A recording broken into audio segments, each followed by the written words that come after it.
our pleasure to invite Dr. Sreemanta Mitra from the Department of Physics, Beckham School of Sciences, and it is our honor to first invite the Murthy faculty folio in this platform.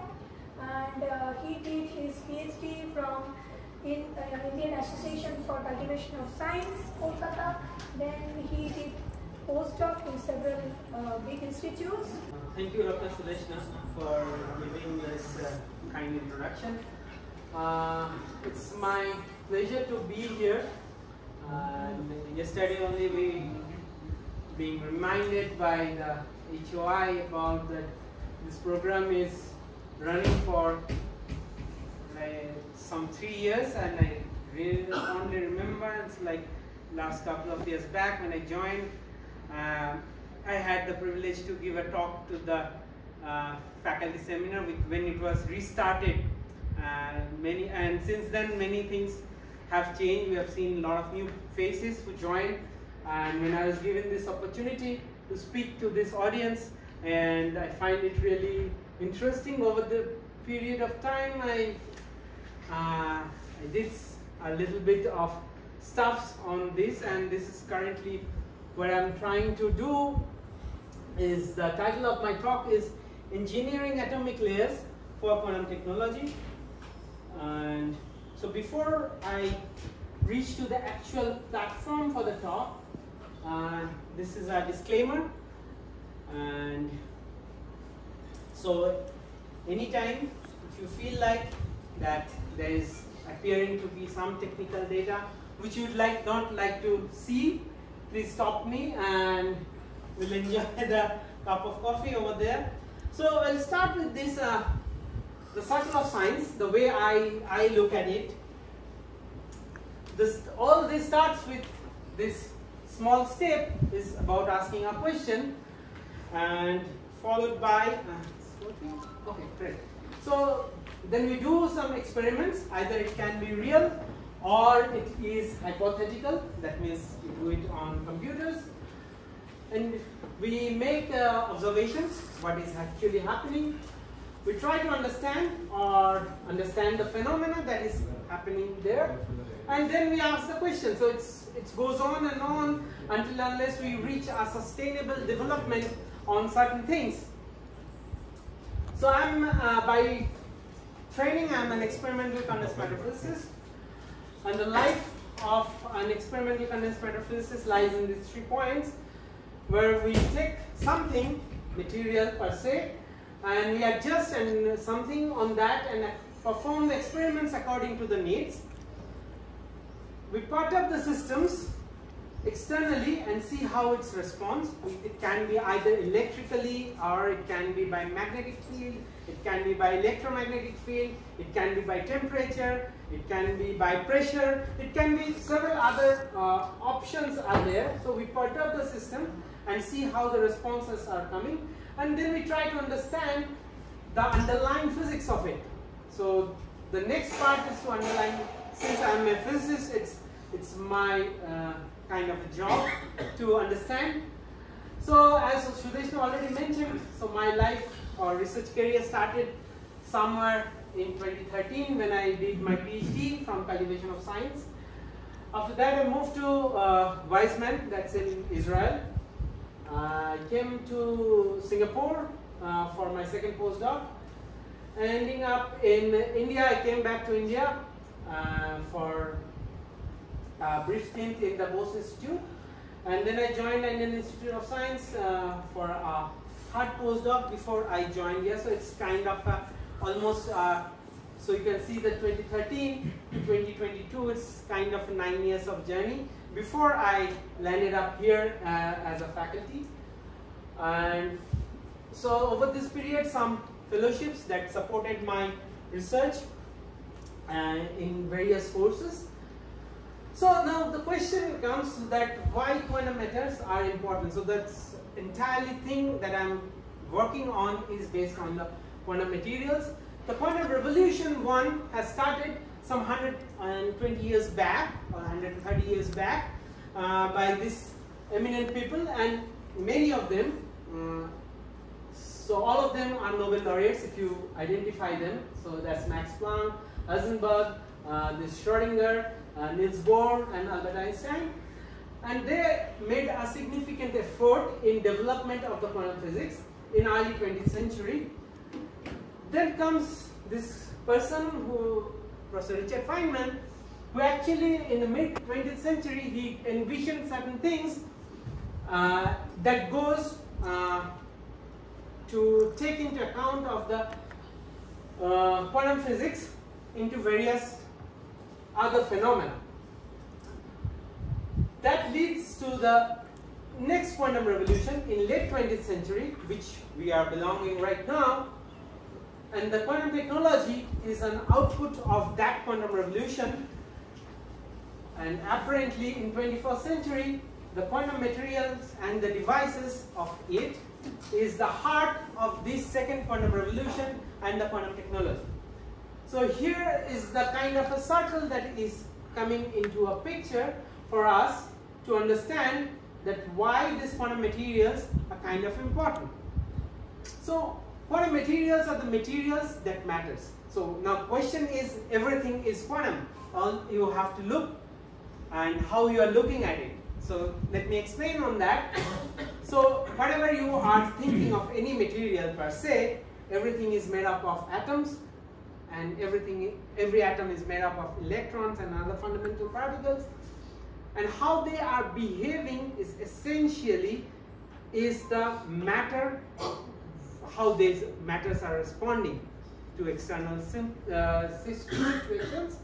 So that gives various other formats that can be superconductivity, quantum spin liquid, wild semimetals. It can be Dirac semimetal as well.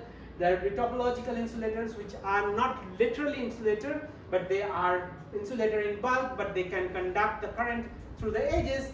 Quantum Hall effect. So there are certain features or the facets of the quantum materials that actually being very interesting. Now when it comes to the low dimensional quantum materials, the area that I work specifically, okay, so I work on these 2D materials. Now when you try to understand what 2D materials are, so 2D materials are basically atomically thin materials. What do you mean by atomically thin? It's basically the smallest unit that you can think of any material, and that gives rise to a very interesting physics of it. So 3D to 2D, and why 2Ds are interesting. So 2D materials in general, they are bulk, and that's happening in the 3D, and we have the facility of the utilization or ability to make or cut down one dimension of it and make it two-dimensional, where the electrons, which I'm mostly interested in, and the electrons and how they are behaving, how they are moving, and all these things. Now when it comes, so 2D materials, that has almost everything. You can have a semiconductor, you can have semiconductor and that well as it's a magnet. You can have an insulator, you can have a superconductor or a semi-metal. You can have other ways. So basically it comprises of entire spectrum of the electronic thing that you can imagine. So they have a versatile encompassing the fundamental electronic states of matter. What I mean by that, it's like you can think of either it's a conductor, it can be a insulator, it can be a semiconductor, and everything and every properties that you can find in a 2D material. Moreover, why we are interested in this? So 2D materials have very unique electronic and optical properties even at the monolayer limit. So by monolayer, what I am trying to emphasize is that it's a single atomic or single molecular layer. So you can have an insulator which have a large band gap. This band gap is a characteristic feature for any material per se. You can have a semiconductor which have a relatively lesser band gap. You have also semiconductors which have a different band gap. You have a semi-metal where you don't have a band gap at all. And depending on this band gap, the optical energy that it is going to absorb is going to depend on this. So if you are having a very huge band gap. It can absorb the ultraviolets. You have this reasonably in between band gaps. It can absorb from visible to infrared. It can, and without the band gap, it can take the radio waves as the absorbance as well. So entire spectrum of the electromagnetic spectrum can be tuned or can be altered using this feature. Okay, so now it comes when I'm trying to utilize. So we have already seen that there is a insulator, there is a semiconductor, there is a semi-metal, and there are all sorts of properties that are encompassing within that. So what this means, what we are trying to do is to utilize the properties of one material or two materials per se and create a different material, engineer a different material which can be treated, which still is two-dimensional, but it still can be used for a different kind of a properties which these two materials are not showing. So apparently it's a unique way of capture different properties of materials to create new states of matter, and by changing the electronic interaction. So whatever we are seeing as a properties of the matter, it's all about the how electrons are interacting. If the electrons are interacting in a certain way that makes the material to be insulator, and in another material the electrons will be interacting in a complete different way, and that makes the things maybe conductor.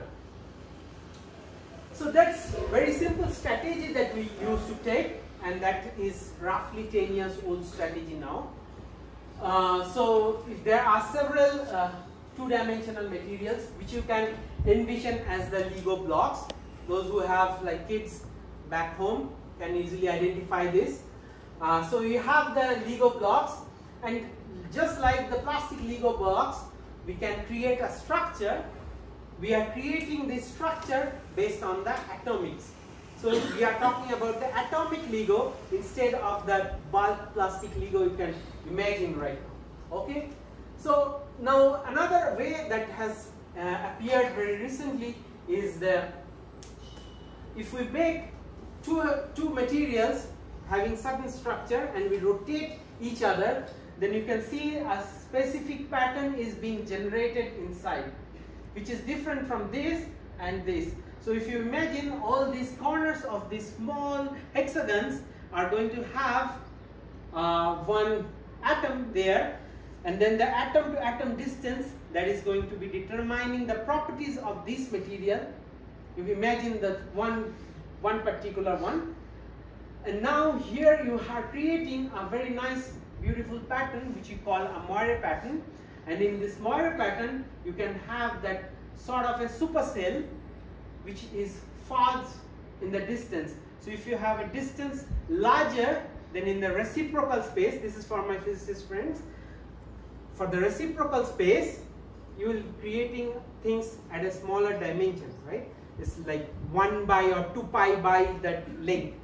So apparently what you are creating is a situation where the electrons are going to have a complete different sort of a potential. So how the properties is being interesting in the quantum system is that the properties of the system is depending extremely strongly on the potential they are feeling.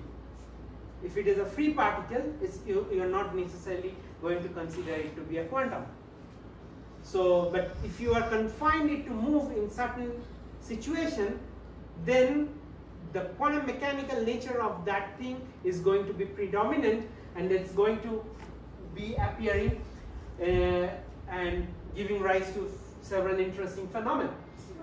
So how much mismatch of the lattice parameter is generated by this? Good question. So apparently the beauty of this technique is that you don't have to rely on the lattice parameters at all. Okay? Because these materials are not literally sitting on top of each other. So these are called the van der Waals materials, where the layers are stacked with a weak van der Waals force. So van der Waals force, as you know, that it's a very weak force, but it's a short range force as well. So when it comes close, it starts to repel, And when it starts to repel, the things will start floating on each other. But that will be close enough to manipulate the electronic structure. When I am talking about the electronic structure, I generally referring to the K space. I am not really in the real space, I am in the K space or the reciprocal space. And then apparently these are, so you are not limited by the lattice parameters of these two constituent materials. They are not literally, they need not to be sitting literally. The lattice mismatch, what you are trying to say, is a standard heterostructure formation for semiconductors. No, not that one. Suppose when you are creating the pattern, This pattern, it depends on this structure. Exactly. So generally you have a commensurate structure. Commensurate. Yes.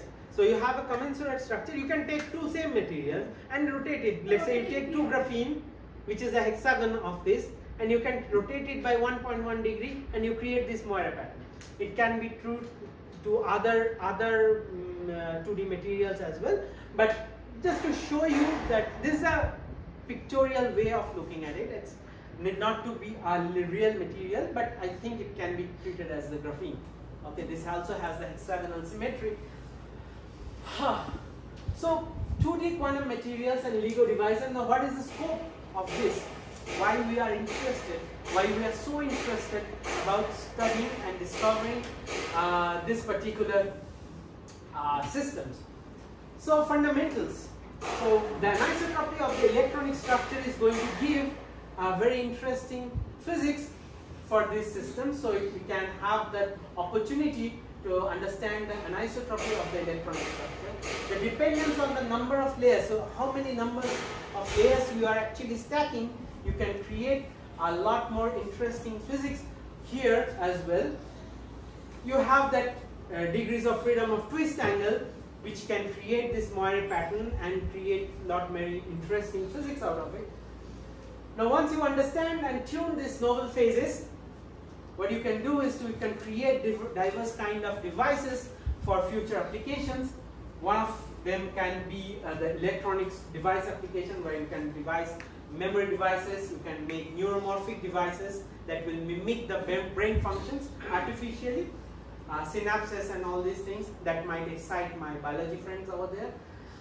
The quantum technology application specifically for the light matter interaction, where you have that feasibility to detect light and generate light from these materials, and you also have that energy application. You can create thermoelectrics and so on and so forth. So that leads us to from the fundamentals to the quantum technology, and the topic is generally multidisciplinary. It's connecting physics, material science, nanotechnology, electrical engineering, biotechnology, and so on. That only I can come up with. It can be more. It can be more versatile, but that's the kind of. Now, what is our concern? To explore the new states of matter in this quantum LEGO of two-dimensional quantum materials for fundamental understanding, and engineer materials for properties of demand. So I can demand something as a property to see, and I can engineer the material based on these atomic LEGO structures and can create new material system to achieve that properties. I'll tell you why and how. So that's what our concern is. So my days with quantum LEGO started for some 4 or 5 years now. It's going to be 6 years soon. So we started with graphene and transition metal dichalcogenide, and that's the real device that we fabricated. Okay, so this one, the blue one, is the hexagonal boron nitride, which acts as a very clean substrate for the system. And then you have this blue one, which is WS2, if I'm not wrong. And on top of that, we put a graphene, which appears to be non-visible because the WS2 is more colorful than graphene. Graphene usually is transparent to all the colors. And so you can see that we can actually make a similar device structure where we have this HBN, and then you have TMD, and then you have graphene, and we can have the feasibility of making the electrical contacts by the lithography, and we can do a sort of, so this is going to be a FET, field effect transistor. And what's interesting that we observed that if you put on light, the resistance of the graphene, which is the electrical resistance of the graphene, it changes by some factor, and when you turn off the light at this point, the resistance does not come back to its original state. That means what has happened inside is remaining there. It's not going to recreate the old thing unless we have that external certain stimuli to make those changes. So this can be thought of as a optical memory device, and this measurements were done at something 87 Kelvin. So you can understand that's a low temperature phenomenon. The same set of devices, when you did it in the room temperature, it's just mimicking the light on and off. So you can see that yellow is the yellow light that we send, and the current, electrical current that we measure is mimicking the light on and off signal. And that is not for a single device, it's a different device with a different transition metal dichalcogenide material, and that for that we are using red light, and that's still showing the similar sort of a behavior which makes an efficient photodetector at room temperature. Now why these are interesting and important for quantum technology purpose? We'll come to that. Yes. This persistence at the low temperature comes from the charges which cannot move or losing their energy. It's because the charges are being trapped. Exactly, that's why where it is getting trapped. Oh, these are TMDs which are going to absorb the light. Okay.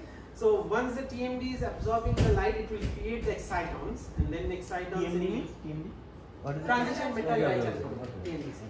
So it will absorb the light, it will create the exciton, and that exciton is being, it's like same layer, right? Inside the TMD, it's being created. So the exciton, for those who doesn't know, is like a quasi-particle based on the electron and the hole. It's a combination. So you can imagine a situation like you send a light, you have a semiconductor, that means your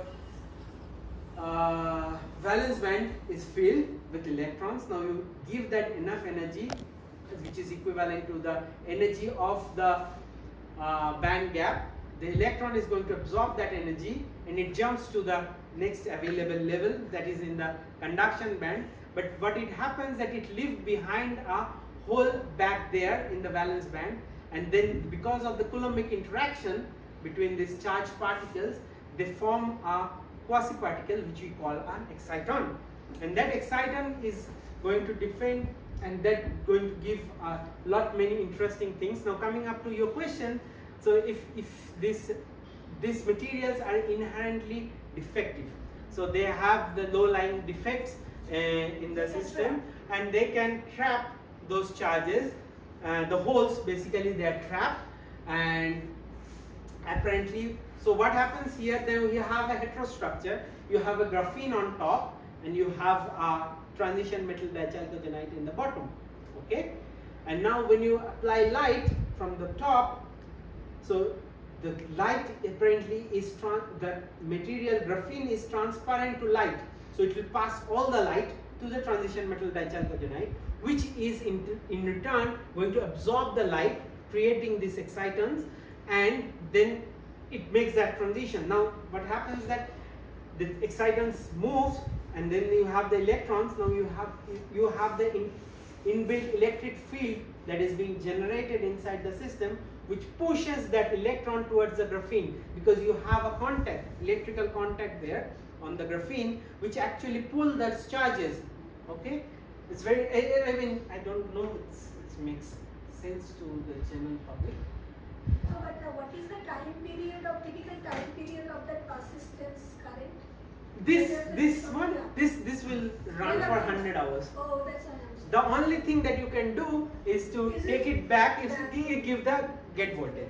You get the gate voltage to take the fermion level up into the conduction band, and that's how you restore the trapping. So apparently we have that efficient photodetector and optical memory device in two diverse temperatures difference. So it's sensitive only towards yellow and red light? Why? Or means why and okay, so all it depends on the band gap. Yeah. So I am taking on this one, I think is WS2, which is having a band gap of 1.9 electron volt, which you can convert to the wavelength. It comes out around the wavelength of the yellow light. How temperature is playing a role here? Okay, so how temperature is playing a role, that's a broader question. I'll come to that if time permits, but otherwise we can talk separately on this. Because I think that I specifically did not put it because I thought that it might not be interesting for the other general people who are from diverse background. So yeah, temperature has a very interesting and important role to play in this. Thermal energy is also Yes. there too. So you have a band which is like banded. Okay. Now what happens that you have an electron here which moves towards the graphene, and then it conducts and whatever you do. Now when you turn off the light, what do you expect that this electron will move back to the TMDC where it originates. Now you have an energy difference between this, I got it. which is not being satisfied otherwise if you don't put the temperature up. So that's exactly what is happening here, and that's this material behaves like one of the most finest photodetectors that has ever been made. This has a extremely high responsivity. It's around 10⁹ ampere per watt. So if you give 1 watt of optical energy, you can convert it to the 10⁹ ampere. That's how high that 10⁹ ampere, you can understand. It's huge. So of course 1 watt of light is also huge. But anyway, but that's how we define the scales. And so apparently, so the optoelectronics with 2D materials and the hybrid devices has different, so it can depend on the number of photons, which is nothing but optical power. It can depend on the temperature, which I just discussed. It can depend on the carrier density, how the carrier is, what is the density of the carriers. It will depend on the light active material, which I just answering Atanu's question a minute back. It will depend on the disorder and the interface, because the disorder playing a big role in creating the trapping states inside the material. And also it will depend on the polarization and the wavelength of the material, of the light that you are using. So it depends on various facets of this thing, and how this is interesting and important. This, it will convert the photon to electricity. It will be acting as a memory, optical memory device. You have a low light detection because of this extremely high responsivity. You can detect low light. How low? How low? I detect that was in the femtowatt. No. Can we go to the radio wave? No. I mean the intensity wise I'm saying. Radio waves, yes, but that will take you to the different materials. We can detect radio waves. People have tried to detect the gravitational waves as well. Okay, but here what I'm trying to say is that it's the number of, or the intensity of the light. So if you can see, this is 156 femtowatt per micrometer square. That's the power of the light that we have been using. So, okay, so just quickly move through. So what were we up to now? So we are, with my small effort, we are trying to study the post-graphene monoelemental 2D materials. So TMDs are also 2D materials, but they are not monoelemental. So right now, okay. So right now we are mainly concerning in this group, which is the nitrogen groups and some other 2D materials as well. So what is the towards the quantum technology? So one of my efforts is to develop systems for quantum photonic information devices. That is in collaboration with ISC, with Professor Arindam Ghosh, and Bose Institute with Professor Chinta Singho. And that's the quantum detector, which will detect a single photon level, and that will and a single photon emitter. So these are two important factors which we are going to use in the quantum information processing devices. A research fellow joined in my group a couple of months back, already made significant efforts. So, hi, greetings from the Physics EKM lab. We're going to demonstrate a simple but yet really effective method of exfoliation using Scotch tape. And the simplicity of the method lies in the fact that we just need one Scotch tape and some efforts. and some So lab as a first step, we are going to take a small piece of Scotch tape like this. And we fold it down both sides so that it won't stick to the piece while we are exfoliating. So this is just an act, not to stick to the facing. So we get a full sample like this.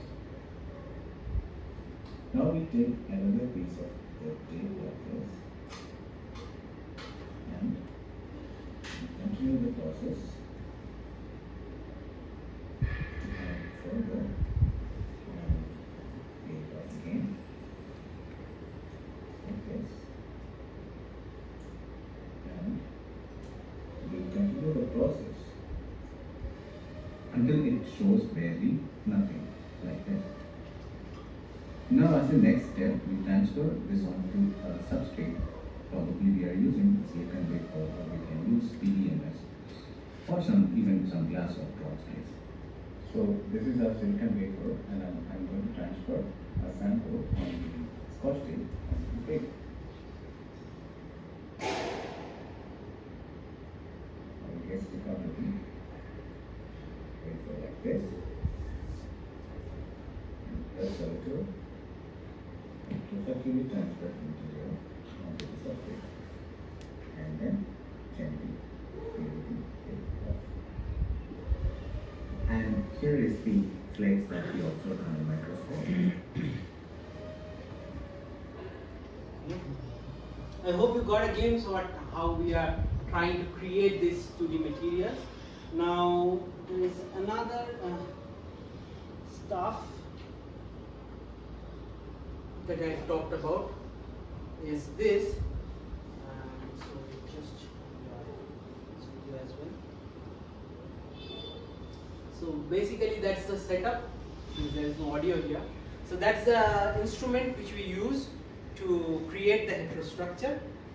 That's in my lab. So this is the big giant which has different components, so through which we can see and we can make heterostructures of 2D materials.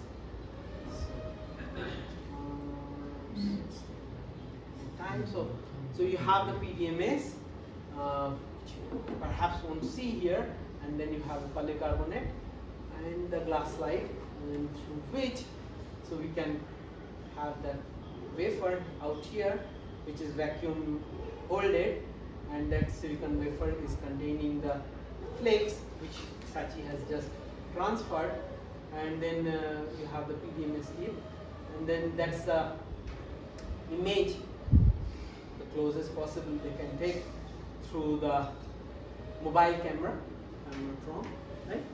And so yeah, so they identify this flake to be transferred from one substrate to another substrate, and that can be done repeatedly to create a heterostructure. So they made the contacts with the PDMS on this item, and the interaction between the silicon wafer or where the flake was and the adhesion between the PDMS, the adhesion of PDMS is higher, so it will immediately pull it up. So now what you are seeing is basically the PDMS containing that flake, and the flake is attached to this PDMS droplet somewhere, I don't know where. Now you can see this was the situation, and now after the transfer, this place is empty. You can identify this, and it's being transferred or being transferred to another substrate. And that is into, yeah, so it's being transferred to another substrate, and now you can create and you can repeat this process. Now you can put all your future materials directly on top of this to create a feature which you can make out of your so I'll concluding my lecture here. So I have been funded by various funding agencies, including the university, and my young and dedicated and motivated team members who did an extraordinary job as of now. Sachi, Arop, Agnibo, Badri and Prashant, the summer interns from our ECE department, and I used to taught them when I was like teaching the undergraduate course for them, so they appeared to join us. Tipana was our lab attendant who helped a lot during the initial days of establishing the lab, and Subham was the recently graduated student who just passed out this convocation for the undergraduate, and of course my family, because I'm talking big here. That means someone back out there who is standing and doing selfless jobs. So it's a better position or the better opportunity for me to thank my family. And of course, I will generally conclude my talk with this. Thank you very much. We'll still open for questions if you have any. The talk is open for questions. I The can- students, especially, you should ask. I'm really questions. happy to see one of my UG students now, whom I'm teaching in quantum mechanics course. She is from CSE. I put it to their group, and she managed her time not to go out in somewhere enjoying coffee, but she came to listen to this, and I'm really thankful. I'm really happy. Two of my group members are also sitting out here, Sachi and Agnibo, and of course my colleagues. Thank you very much for making your time, and young fellows out there, interns. We really look forward to have you join in our departments and to do a lot more interesting works with us. We as a team of physics faculties are always very enthusiastic to work with young people like you, and the door is always open for you, and it doesn't matter with whom you are working with. I mean, at least for my case, it doesn't matter with whom you are working with. You can always go and talk to any faculties, irrespective of the school, irrespective of the department, as long as that conversation is benefiting you. So keep this in mind. At least in physics, we don't believe in those sort of things. So better take that opportunities for your understanding or whatever that excites you. Questions. So basically, why I inquired about that light sensitivity? Correct. Because if you think about yellow and red light, those are having the highest lambda.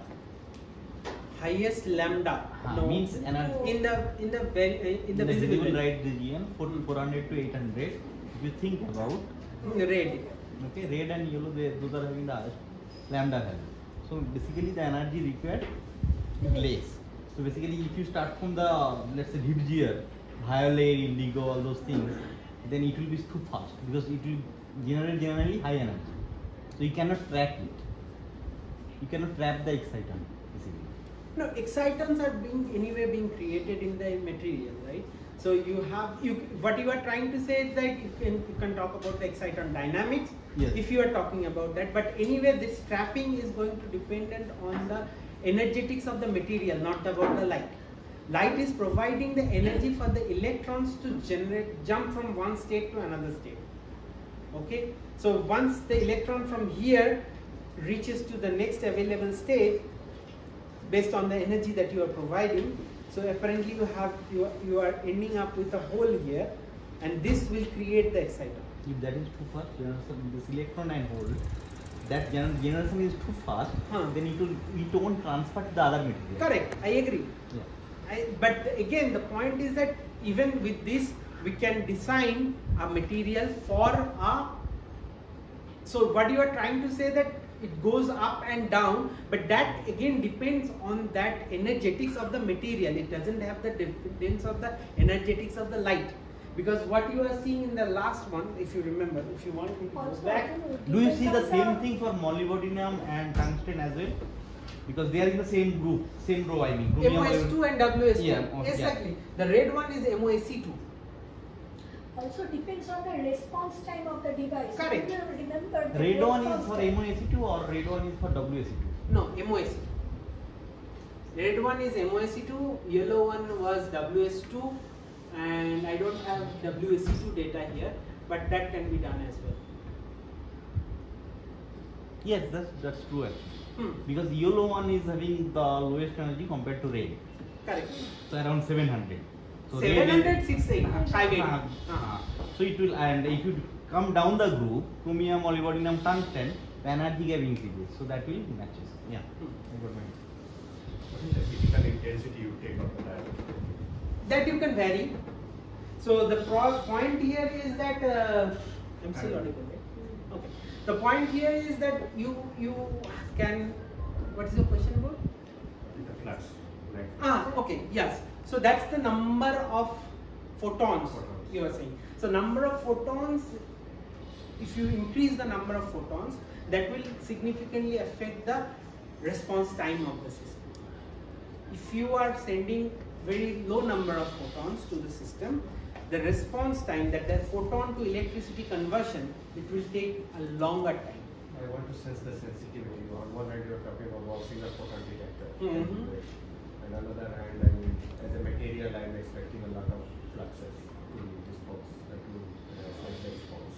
That's what this has an inverse relationship with the power, which is the number of photon in turn.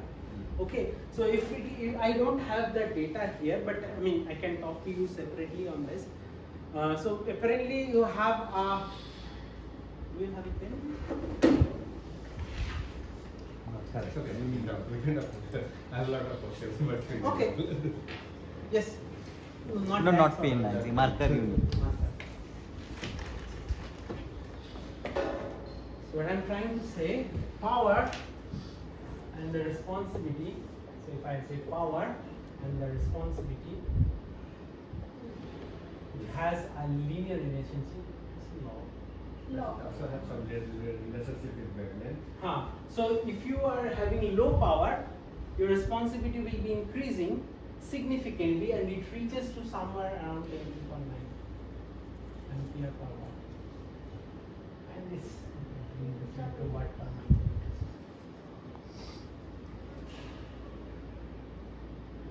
No, basically my first question Yes. about radio frequency, sensing radio frequency. So that's not about the frequency. Frequency will be depending. This is You the just power. imagine the situation of photoelectric effect. It depends on the frequency, the material, and the photoelectric effect it's generated. It depends on the frequency of that material, light. But It it's doesn't not like- depend on the But it's wavelength like there is a or zero- intensity. There is a zero gap. It's like semi-metal. So For semi-metal, it can detect, it can give anything. But again, for zero gap material, you have a lower optical absorbance. So creating the electrons out of that, or electricity to be precise, creating using graphene is difficult. Now why we used, the point of concern here, that why we use two different materials. Now graphene has a carriers which are ballistic transport, extremely fast transport. The extreme fast transport will give rise to a very fast response time, right? And the other one, the TMDs, and they will have a much more strong light absorption capability. So they will create more charge carriers and absorbing the light, and that will depend on that band gap. So, and now graphene is doesn't have any band gap. TMD is having some band gap, but TMD is a semiconductor. That means the charge transport and the dynamics of that is slow, and the graphene is having a zero very fast charge transport.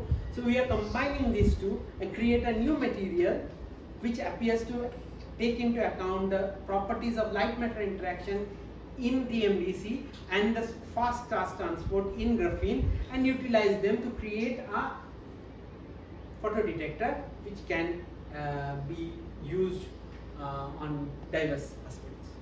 Fair idea. I'm just asking this. Wavelength versus responsibility. Yes. So wavelength versus responsivity generally tries to follow the photoluminescence spectrum, which is like the exciton. There are different kinds of exciton.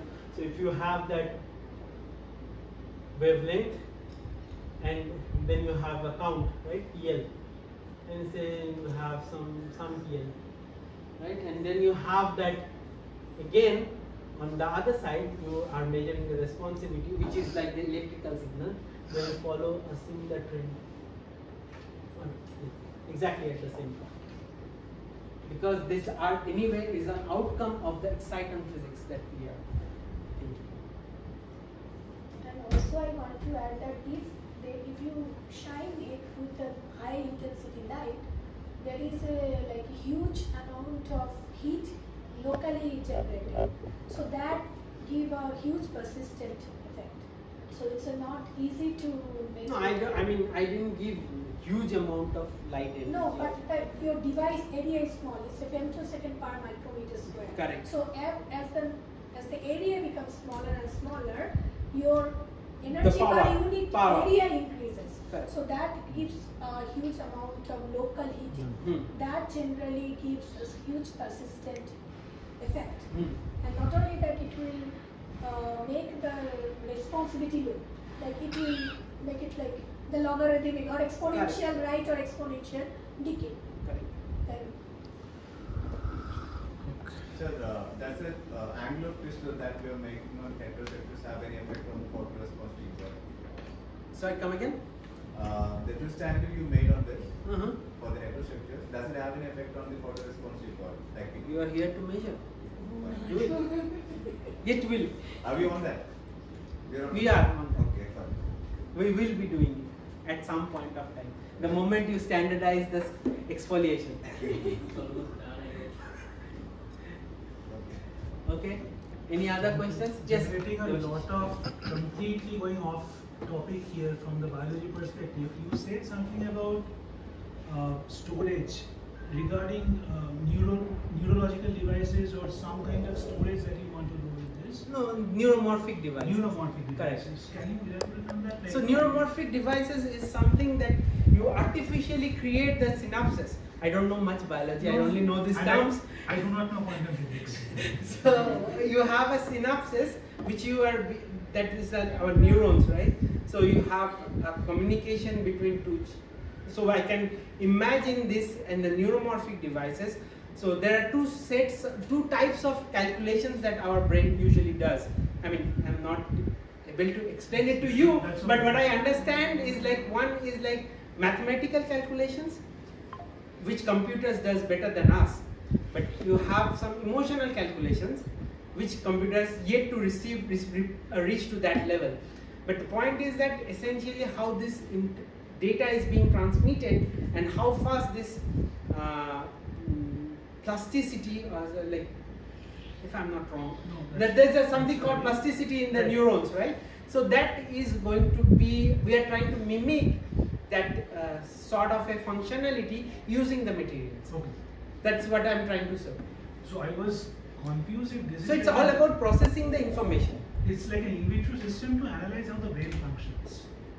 Okay, yeah. Probably like Kind of. more like implantable devices. Brain function, I think it's not our cup of tea. Where you people are belonging. I was thinking if this is, you are thinking in the line of implantable devices. Correct. You are thinking in the lines of implantable devices. There are some devices that really exist. 2D material based devices where you can store and you can give some impulse or some information to retain in the brain. I mean, in terms of toxicity, These materials are not toxic. These are not.